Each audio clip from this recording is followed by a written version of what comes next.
반갑습니다, 형님들. 안녕하세요. 오늘도 제 수TV 생방송 와주셔서 감사드리고, 생방송 보시는 형님들은 추천이나 지겨찾기 부탁 좀 드릴게요. 그리고 이따 유튜브로 보시게 된 분들도 구독이나 좋아요 한 번씩 많이 눌러주시면 감사하겠습니다. 네, 오늘 첫 경기 디트로이트 대 마이애미인데, 지금 디트로이트에서는 그 토비아스 해리스가 약간은 나오기 어렵다 이런 식으로 나와 있더라고요. 약간 이제 좀 결혼이 발생한 상황이고, 마이애미는 별다른 결장은 크게 없습니다. 대신에 이제 벤치에서 나름대로 좀 역할이 있는 펠레 라르솔이나 니콜라 요비치가 결장한다는 거, 이런 부분들이 신경은 쓰이네요. 그래서 저는 뭐 둘 다 좀 주고받았다고 생각을 합니다. 디트로이트 입장에서도 4번 자리에 해리스 빠지면 아쉽죠.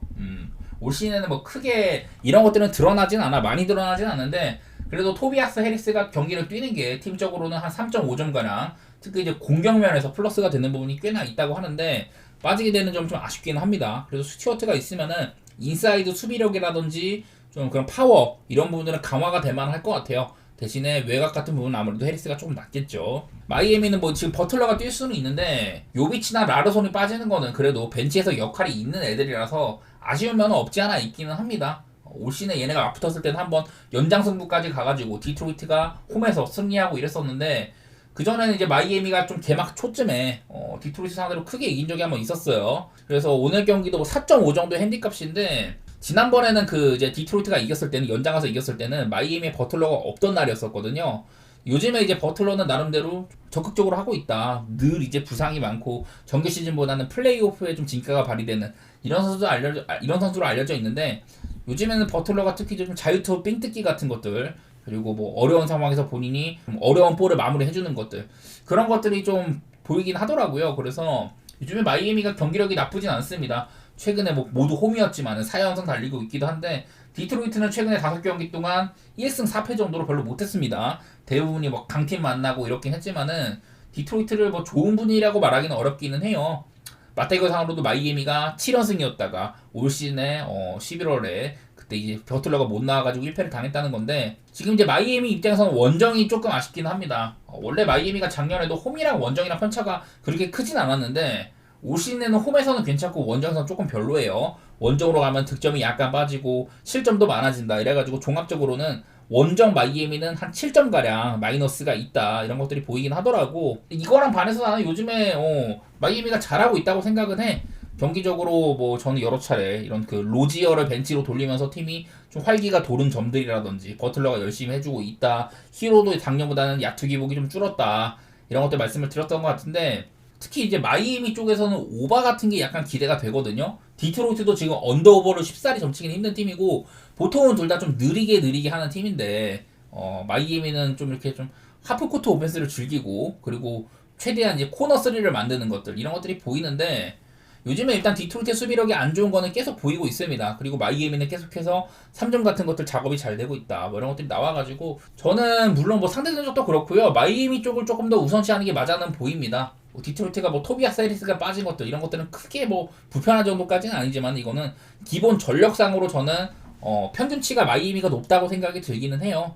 그래서 일단은 뭐 오바나 핸디 이런 것들은 오바나 마이애미 사이드 이렇게 보도록 하겠습니다.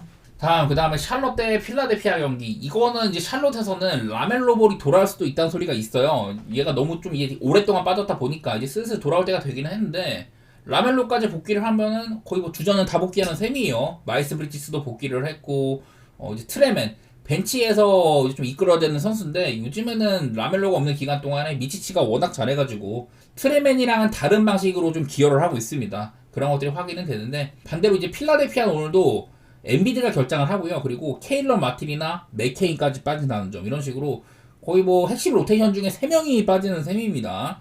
엔비드는 뭐 당연히 핵심급이고, 맥케인도 올 시즌 신인치고 엄청 잘해주고 있잖아요. 근데 맥케인까지 빠지는데, 이 중에 이제 뭐 케일러 마틴 정도는 그렇게 막 큰 상관은 없습니다. 오늘 필라델피아에 결장하는 애들을 좀 이렇게 상태를 보여드리면은, 맥케인은 올 시즌에 엔비드나 조지가 빠진 기간 동안 또 이제 맥시까지 막 부상으로 신음할 때 되게 잘해준 부분들이 있었잖아요. 그래서 팀적으로는 맥케인이 뛸 때가 특히 공격이 한 8점가량 살아나고, 뭐 실점이 한 2점가량 있다는 게 있지만은, 맥케인이 팀적으로 거의 한 6점 이상을 가져다주고 있거든요.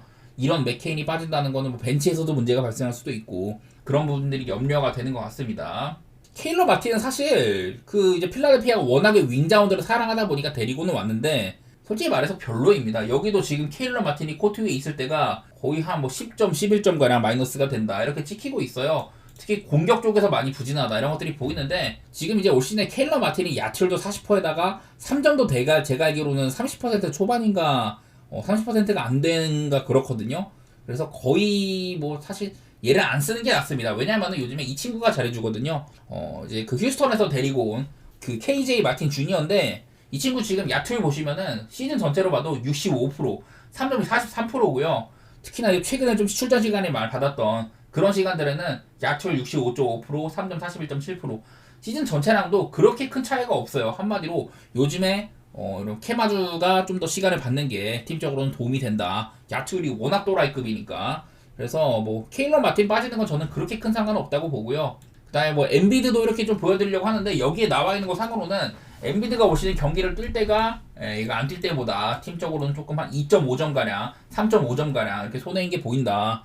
이렇게 나오는데 특히 엔비드가 경기를 뛰면은 점수가 엄청 안 난다는 게 보이긴 하더라고요. 엔비드가 뛰는 날이 거의 뭐 점수가 뭐 200점도 안 뜰 만큼 언더오버성으로는 그렇게 나온다고 하는데 일단 이거는 좀 더 자세히 살펴보려면 저는 이렇게 좀 살펴보고 싶어요. 아까도 제가 이제 라멜로도 말씀드렸고 했었는데 일단 결대로 엔비드 먼저 말씀을 드리면은 올 시즌에는 이제 필라델피아가 내일은 이제 엔비드가 없는 날이기 때문에 엔비드가 없으면은 득점이 6.5점이 많아지고요. 실점은 2.4점이 많아집니다. 그래서 종합적으로 살피니까 엔비드가 없을 때 오히려 4.1점가량 플러스가 됐었고 언더오버 상으로는 오히려 오바로 갔다고 이렇게 나오거든요. 그리고 뭐 이제 라멜로도 보면은 아까 샬럿에서 라멜로는 이제 되게 오랜만에 출전인데 라멜로가 없어지니까 5.8점가량 득점이 줄었었고 실점은 2.4점가량 관리가 됐다.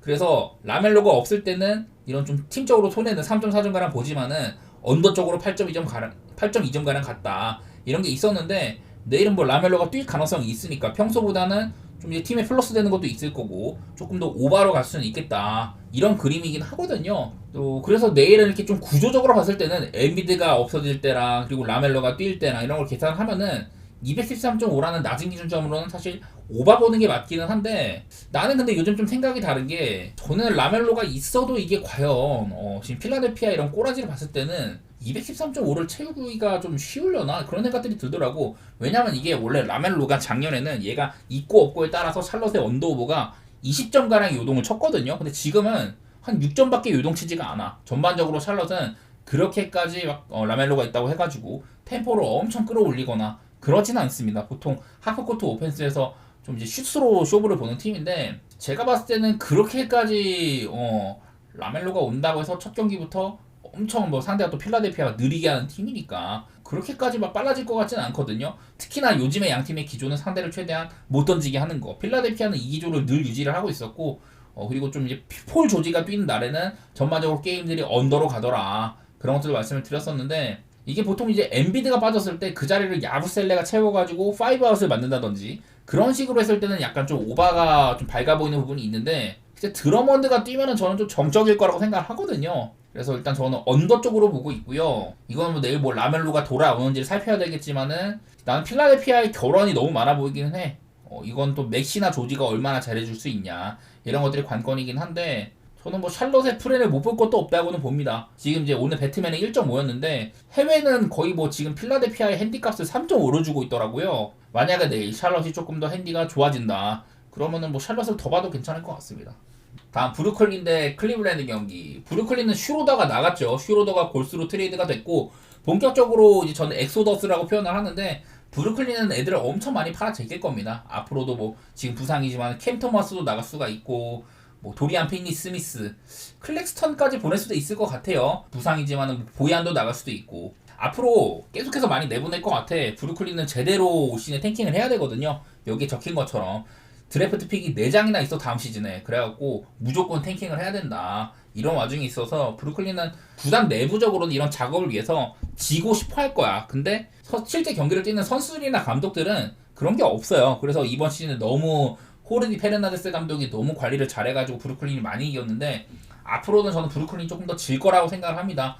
그래서 오늘도 슈로더가 빠지기 때문에 슈로더에 대한 사항들을 조금 이렇게 보여드리면은 슈로더가 이제 거의 뭐 브루클린에서는 이런 식으로 9점 가량을 담당을 했었습니다. 9점에서 9.5점가량 팀에 플러스 되는 면모가 있었는데 거의 뭐 공격에서 차이가 크죠. 수비는 거의 뭐 0.01점밖에 차이가 안 나. 슈로더가 있으나 없으나 브루클린의 수비는 별다른 큰 상관이 없었다. 근데 공격에서는 슈로더가 빠지니까 10점이 빠져버리죠. 이런 것들이 좀 큰 것 같다. 올 시즌에 특히 슈로더가 좋은 시즌을 보냈기도 하고 브루클린 입장에서는 이제 경기 풀기가 꽤 어려울 거예요. 물론 이제 슈로더의 이런 좀 플레이메이킹 같은 부분들을 시몬스가 나눌 수 있다고 하지만은 기본적으로 시몬스도 좀 뻣뻣한 친구고 본인들의 이런 외곽슛 능력도 거의 없는 친구다 보니까 아마도 브루클린의 공격이 많이 뻣뻣할 거다. 지금 이런 라인업에서는 사실 외곽슛에 대한 이런 좀 좋은 부분도 찾기가 힘들거든요. 그래서 내일은 또 브루클린 코트가 좀 빡빡할 것 같은데 이 와중에 클리블랜드 사실 지금 별로 못하고 있습니다.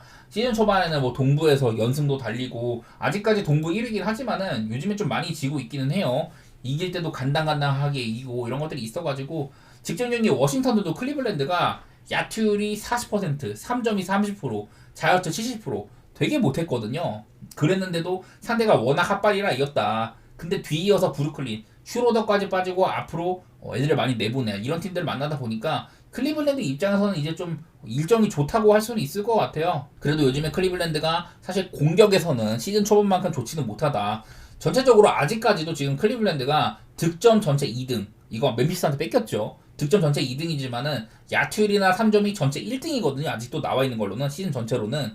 근데 요즘에 한 6경기만 보면은 이 기간도 클리블랜드가 5승 1패로 잘했지만은 그 기간 동안 공격에 좀 균열이 많이 있었습니다. 득점한 거나 야투 성공이나 3점이나 클리블랜드답지 않은 이런 수치들 찍혀요. 대신에 수비가 좋아졌다는 거. 원래도 클리블랜드는 수준급의 수비팀이었는데 올 시즌에 공격이 엄청 잘 될 때는 사실 수비가 그렇게 안 좋게 찍혔거든요. 요즘에는 근데 수비가 잘 찍힌다.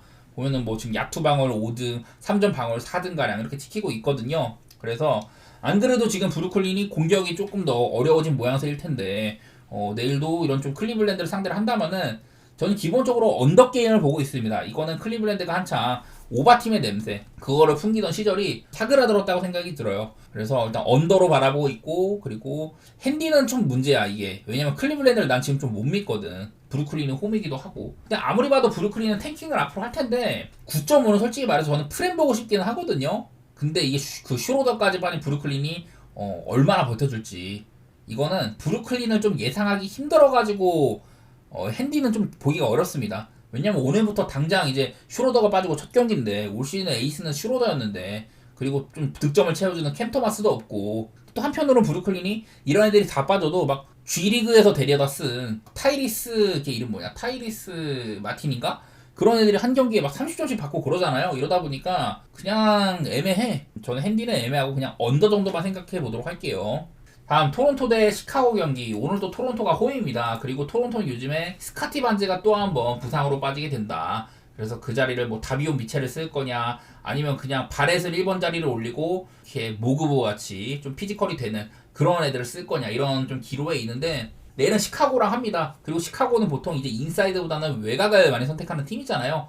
그래서 제가 봤을 때는 그냥 다비온 미첼을 조금 더 쓸 가능성이 높다고 봤어요. 이거는 일단 토론토가 홈이라는 점. 토론토는 원정에 비해서 홈으로 오면은 올 시즌에 토론토가 원정에서 1승 12패잖아요. 근데 홈에서는 6승 7패, 5할 언저리론 하고 있다. 그래서 토론토는 확실히 홈바람을 좀 봤는데 홈에서는 득점이 6.2점가량 올라가고 대신에 실점도 3.7점가량 많아집니다. 그래서 종합적으로는 홈 토론토는 오바 쪽으로 거의 한 10점가량 가는 팀이거든요. 이런 것들 일단 체크를 해주시고 마침 시카고도 되게 뛰는 팀입니다. 얘네들 뭐 아시다시피 리그 페이스 1등에다가 엄청 뛰어다니고 이러는데 사실 근데 요즘에 이제 시카고가 그 막 좀 점수가 많이 나지는 않아. 샬럿이랑 했을 때 109점 냈고 필라델피아한테 100점 냈고 이래가지고 그 예전만큼 시카고는 그냥 닭 오버를 찍는 팀이었는데 요즘에는 그렇게 편하지는 않습니다. 내일도 기준점이 238.5로 굉장히 높은데 요즘에 시카고 6경기 동안 평균적으로 점수 난 거 보면은 237.8점 정도 그렇게까지 막 점수가 많이 나지는 않거든요. 근데 이거는 제가 여기 밑에 적은 대로 요즘에 시카고는 3점을 너무 많이 튕겼어요. 물론 얘네가 지금 시즌 전체를 봤을 때 막 3점 성공률이 38% 정도로 꽤나 지키고는 있는데 저번에 필라델피아한테는 54개 중에 19개 그리고 바로 다음 경기 때 샬럿이랑 했을 때 51개 중에 14개 넣었거든요. 이날이 시카고가 3점을 37개를 튕겼고 샬럿도 3점을 많이 넣었습니다. 샬럿도 38개를 튕겨가지고 NBA 역사상 단일 경기에서 가장 많은 3점이 튀어나온 경기 3점 실패가 가장 많았던 경기가 직전 샬럿전이었었거든요. 양팀 도합 75회에 3점을 놓쳤다. 그랬는데 경기가 이게 204점인가 그렇게 났거든요. 그러다 보니 이거는 일단은 저는 그 정도로 3점이 안 들어간 거는 이렇게 역사에 남을 만큼 그런 경기였기 때문에 좀 어려웠다는 생각이 있고요. 토론토도 홈에서는 좀 뛰는 팀에다가 상대방이랑 많이 주고받는다. 그런 것들 생각하면은 여전히 저는 오바를 보는 게 맞다고는 생각이 들기는 듭니다. 시카고는 이제 홈보다는 원정에서 조금 좋고 원정으로 하면 득점이 오히려 4점가량 오르고 뭐 이런 팀인데 저는 그래도 홈발의 토론토를 조금 더 생각은 하고 싶기는 해요. 내일은 뭐 스카티 반즈가 빠지는 거 이게 관건인데 기록상으로 스카티 반즈가 있을 때와 없을 때를 비교를 해보니까 이제 반즈가 빠지면 실점이 좀 많아져가지고 1점가량 손해를 보긴 합니다만은 오히려 경기는 오바 쪽으로 간다고 하거든요. 올 시즌에 이제 홈이랑 원정에서의 득점 편차가 가장 큰 선수가 누구냐? RJ 바렛이라고 저는 알고 있습니다. 2등이 아마 할리버튼인가인데 차이가 뭐 그렇게 크진 않아도 RJ 바렛이 이제 홈에서는 득점이 거의 한 11점이 올라가요.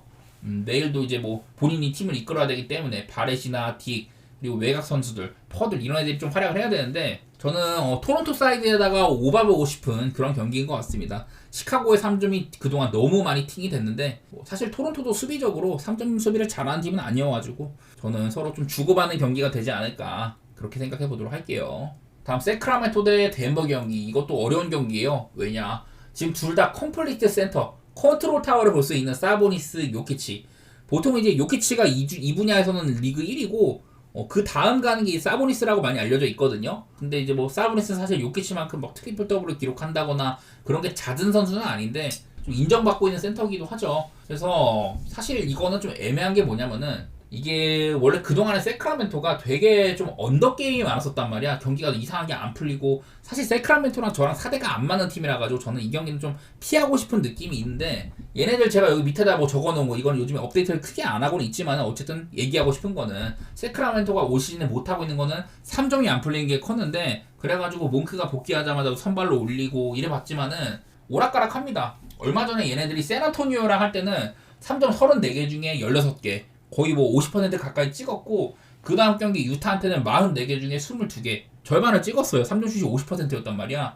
그랬는데 직전 뉴올전에서는 111대 109로 고전을 했는데 그 경기에서는 33개 중에 10개 넣었거든요. 이런 식으로 세크라멘토의 3점은 뭐 이런저런 조정을 거친다고 한들 딱히 뭐 얘네들이 어떤 뚜렷한 뭐 성장세라든지 그런 것들을 보여주고 있지는 않다. 저번에 샌안토니오랑 유타랑 할 때 3점 슛을 거의 뭐 절반 가까이 넣었을 때는 두 경기 모두 140점을 뚫었단 말이에요. 그러다가 뉴올리언스 만나가지고는 111점밖에 못 넣었다. 이런 꼬라지여가지고 그냥 세크라멘토는 지금 승리도 장담하기 어렵고 왜냐면 내일 덴버니까 덴버가 원정이긴 하지만 워낙에 센 팀이죠. 그리고 언더오버조차 가늠하기가 어렵다. 그나마 요즘에 보이는 거는 세크라멘토 최근 6경기 때 이런 140득점씩 난 경기가 두 번이나 있다 보니까 점수 낸 거는 많이 찍혀요. 그리고 덴버는 요키치가 돌아오고 나서는 꾸준하게 공격 지표는 좋게 찍히고 있는데 얘네들의 맞대결상으로 그렇게 오바가 많지가 않았었습니다. 그게 좀 신경 쓰이더라고. 내일도 뭐 덴버 입장에서는 브라운이 빠진다. 올 시즌에 거의 모든 경기 때 두 자릿수 득점을 해주고 있거든요. 브라운이 야투율도 좋고 좀 지능적이어가지고 3점을 쏠 때는 쏘고 커닝 플레이도 좋아가지고 골밑 마무리까지 잘해주고 있어요. 이런 선수가 만약에 빠진다 그럼 덴버는 무조건 손실을 보게 됩니다. 제가 봤을 때는 이것도 내일 좀 더 들여다봐야겠지만 개인적으로는 가기에 좋은 경기 같지는 않아요. 일단 저는 언더 정도 생각을 하고 있는데 개인적으로 저는 세크라멘토 경기는 좀 멀리하고 싶습니다. 이거는요 어려워요 이 새끼들 맞추기. 자 그리고 마지막으로 클리퍼스 대 유타 경기가 있는데 그냥 표면적으로 봤을 때는 클리퍼스 홈이고 유타 원정이네. 근데 유타가 얘네들이 원래 작년 같으면 무조건 홈발이 많이 있죠. 다른 팀들이 좀 환경에 적응하기도 어려워하고 이랬었는데 올 시즌에는 오히려 홈보다 원정에서 승률이 좋고 내용이 괜찮습니다. 특히나 이제 원정으로 가면은 홈보다도 득점이 5점 많아지고 실점도 거의 한 4점 많아져가지고 종합적으로는 유타가 원정 유타는 점수가 9점가량 많이 나거든요. 그런 거는 일단 보이는 것 같아. 클리퍼스는 얘네들 홈에서 9승 6패 요즘에 조금 지긴 했는데 홈에서 좋은 모습들이 많이 보이죠. 특히 수비력이 홈에서는 4점가량 좋아진다 이런 것들이 있어가지고 홈클파 원정 유타 약간은 좀 상충되는 부분이 있습니다. 홈 이런 그 득점 면에서는 뭐 내일도 지금 이제 클리퍼스가 결장이 좀 많죠. 테너스 맨 빠지는 거나 대존주가 빠지는 거 이런 것들 때문에 좀 약간은 클리퍼스가 지금 좀 그 윙자원들이 빠지는 부분들이 있어가지고 체력적인 부담이라 해야 될까요? 그런 게 있기는 해. 그래도 여기 뭐 못 나오는 애들 중에 지금 뭐 아미르 코피도 있고 괜찮은 애들도 여러 개 있습니다. 캐포즈도 그렇고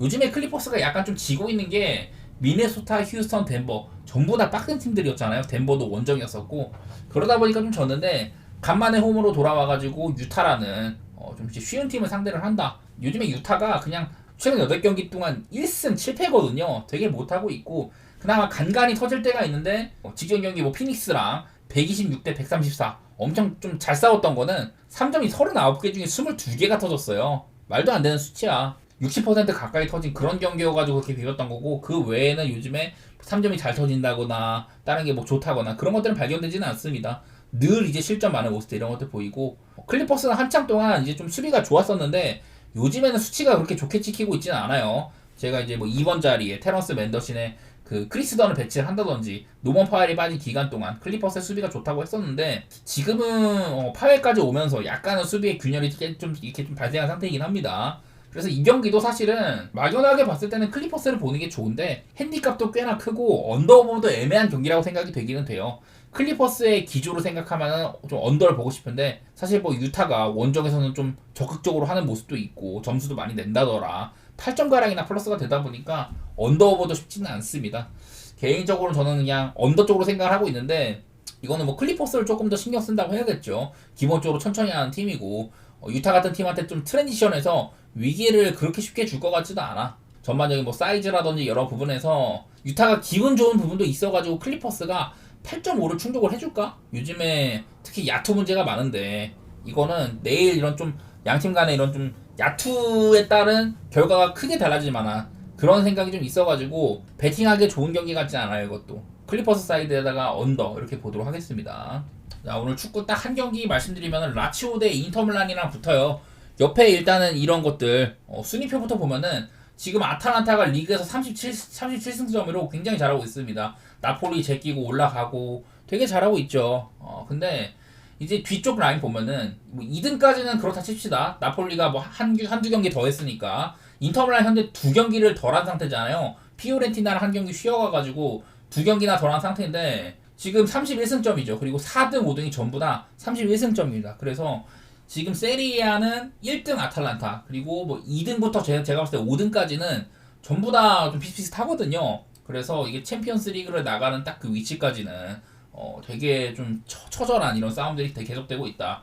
이런 것들이 보이는데 딱 임자들끼리 만난 셈이에요. 그래서 동률 승점팀들 간의 경기이기도 하고 라치오는 여태까지 11승 1패로 잘 나가다가 홈에서 루도고레치아한테 비기고 또 홈에서 막 파르마한테 패해가지고 분위기가 약간 졸였었습니다. 근데 바로 난적 나폴리를 2번이나 잡아냈고 유로파에서는 아약스 원정을 직전 경기 때 로테를 돌리고도 무난하게 승리를 했습니다. 그래서 분위기를 이어가고 있는데 사실 뭐 중원의 뎁스라든지 수비 쪽이 조금 아쉬워도 공격진이 전반적으로 다 컨디션이 좋아요. 요즘에는 돌아가면서 캐리를 해가지고 승리를 물어다주고 있다. 이런 말씀 많이 드렸는데 반대로 이제 인터밀란은 13경기 동안 지금 11승 2무 밀란 더비 이후로 한 번도 안 졌다가 얼마 전에 이제 레버쿠젠한테 원정에서 극장을 먹고 졌었죠. 그래서 내용상으로 사실 그 경기도 별로 좋지는 않았었습니다. 이미 어느 정도 인터밀란은 챔스에서 진출이 유력을 해가지고 로테도 많이 쓴 경기였었어요. 여전히 오늘 또 이제 좀 예상 라인업 같은 거 보니까 문제가 좀 있는데 수비진의 아체르비나 파바르 같은 애들 이런 좀 주전급들이 못 나오는 점 그런 것 때문에 비색이나 데브라이 이런 애들을 넣고 있지만은 인터밀란이 약간은 저는 수비 불안이 보이긴 하거든요. 그리고 라치오도 지금 이제 핵심 공격수 카스테야노스가 징계 결장으로 빠지게 됩니다. 그리고 우측 사이드백 공격적인 선수인 라짜리가 못 나오는 거 이런 것들도 아쉽기는 해요. 그래서 양팀 다 제가 봤을 때 한 2-3명 정도 그 정도의 이런 결장은 좀 불가피하다 이런 상황이 있을 것 같고 뭐 이 경기는 이제 라치오 입장에서는 전임 감독 시모네 인자기가 원래 라치오 감독이었다가 인터밀란으로 갔잖아요. 근데 이제 인터밀란으로 시모네 인자기가 간 이후에 최근에 오늘도 라치오 홈인데 올림피코 스타디움에서는 라치오가 인테를 상대로 1승 그 다음에 1승 1패 이런 식으로 3시즌 동안 2승 1패로 시모네 인자기 감독 상대를 잘했었습니다.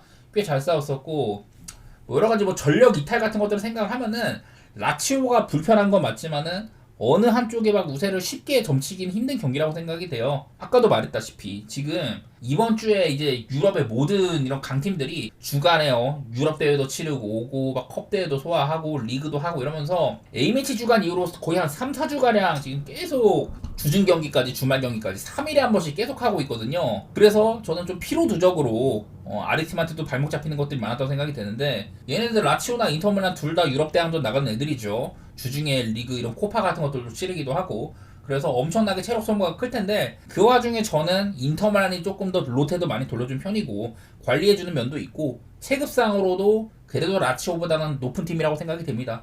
인터밀란은 이런 좀 세리아 리그 컨텐더를 떠나가지고 챔스를 노리는 팀이고 라치오는 사실 리그를 노리기도 벅찬 팀이라 이런 생각은 들어가지고 올 시즌에 둘 다 잘하고 있지만은 개인적으로는 언더라든지 그리고 뭐 무승부나 고배당 쪽 인터밀란이 햄무가 조금 가까울 것 같아. 제가 봤을 때는 라치오의 프렘보다는 인터밀란의 햄무를 도전하는 게 나아 보이긴 한 것 같아요. 그렇다고 인터밀란의 일반승 같은 것들을 쉽게 장담할 수는 없다. 그래서 저는 아마 언더를 가장 우선시할 것 같기는 하네요.